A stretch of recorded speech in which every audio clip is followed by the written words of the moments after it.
So this is a video that's just going to go over some examples. I'm just going to do examples using the addition rule. So if you need to know what the addition rule is and the terms that I'm using in this video, you need to look at my other video that explains what the addition rule is and the terms involved. This is just straight examples. So I'm going to start with a deck of cards because this is always the case that bothers everyone. And so I'm going to randomly select only one card.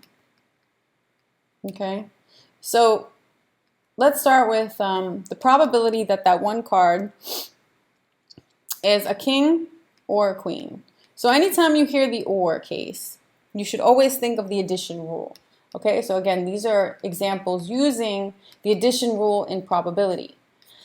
Well, anytime I have the or case, I'm going to use the addition rule, but I need to determine if these two events are what we call mutually exclusive or disjoint. Can I select a king and a queen at the same time if I'm only selecting one card? I'm unable to select a king and a queen at the same time if I'm only selecting one card. So we say that these are disjoint or mutually exclusive events. I'm just going to say ME for mutually exclusive. So being that they are mutually exclusive events, there's no intersection. It's as simple as how many kings do I have in my deck? 4. Plus, how many queens do I have? 4. Out of a total 52 cards, so 8 out of 52 is, and I'm going to put that in decimal form, so 8 divided by 52, I'll show you in my calculator. This is my TI-84. 8 divided by 52 is this. You know, you can also change it to a fraction if you want to simplify it. I mean, there's a way to cheat. You know, you go to math and then fraction. Anyway, 2 out of 13 in simplified fraction form, or 0.154 or 15.4%. That is the probability that I only randomly select one card, and it is either a king or a queen. Now, these are disjoint events, so there was no intersection, but find the probability that I randomly select one card, and that card is an ace or a diamond. Well, the problem with this one is that you do have an ace of diamonds. You do have a card that is an ace and is a diamond. So therefore, these are not disjoint events. They are not mutually exclusive.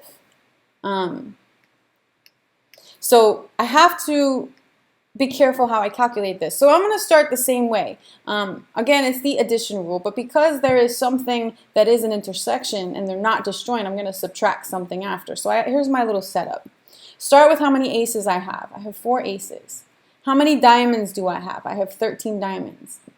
And then how many cards are the ace of diamonds? How many cards are aces and diamonds? There is only one card that is the ace of diamonds. So this is the number of aces, the number of diamonds, and the number that represents both at the same time, the intersection. So because these are not disjoint and not mutually exclusive, I have to subtract that intersection, still out of the total 52 cards. When I calculate, this is technically 4 plus 12. 4 plus 12, well, and then divided by 52. And if I want that in decimal form, or in fraction form, math, enter, frac. 4 out of 13, 4 out of 13, or approximately 0.308, rounded to the nearest 10th 100,000, or 30.8%, rounded to the nearest 10th of a percent. Let me continue. Find the probability that I randomly select one card, and it is either a red card or a spade. Okay, so this is interesting. Well, red cards in a deck of cards are diamonds and hearts. Spade is a black card. So because there's no such card that is red and spade, these are disjoint events. There is no intersection. These are mutually exclusive events. So that simplifies my addition rule. So it's simply adding the two cases out of the total. How many red cards do I have? How many spades do I have? And then I can calculate mine. So 26 plus 13, and then out of 52. Divided by 52 is 0.75. You know that that's 3/4 in simplified fraction form, or 0.75, or 75%. I would say that 75% is a very high probability. So, does it make sense that that probability would be so high? Well, a red and a spade, I mean, you're talking about, the majority of the deck of cards. You're talking about 3/4 of the deck of cards. So therefore 75% makes sense.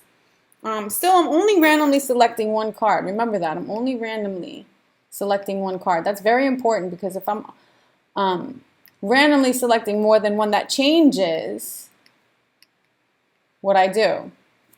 So one more. Find the probability that I randomly select a card, and that card is a 4 or a red card. Let's do that. So you know that you have numbered cards, and there are 4 cards that have the number 4 on them. Well, are some of those cards red?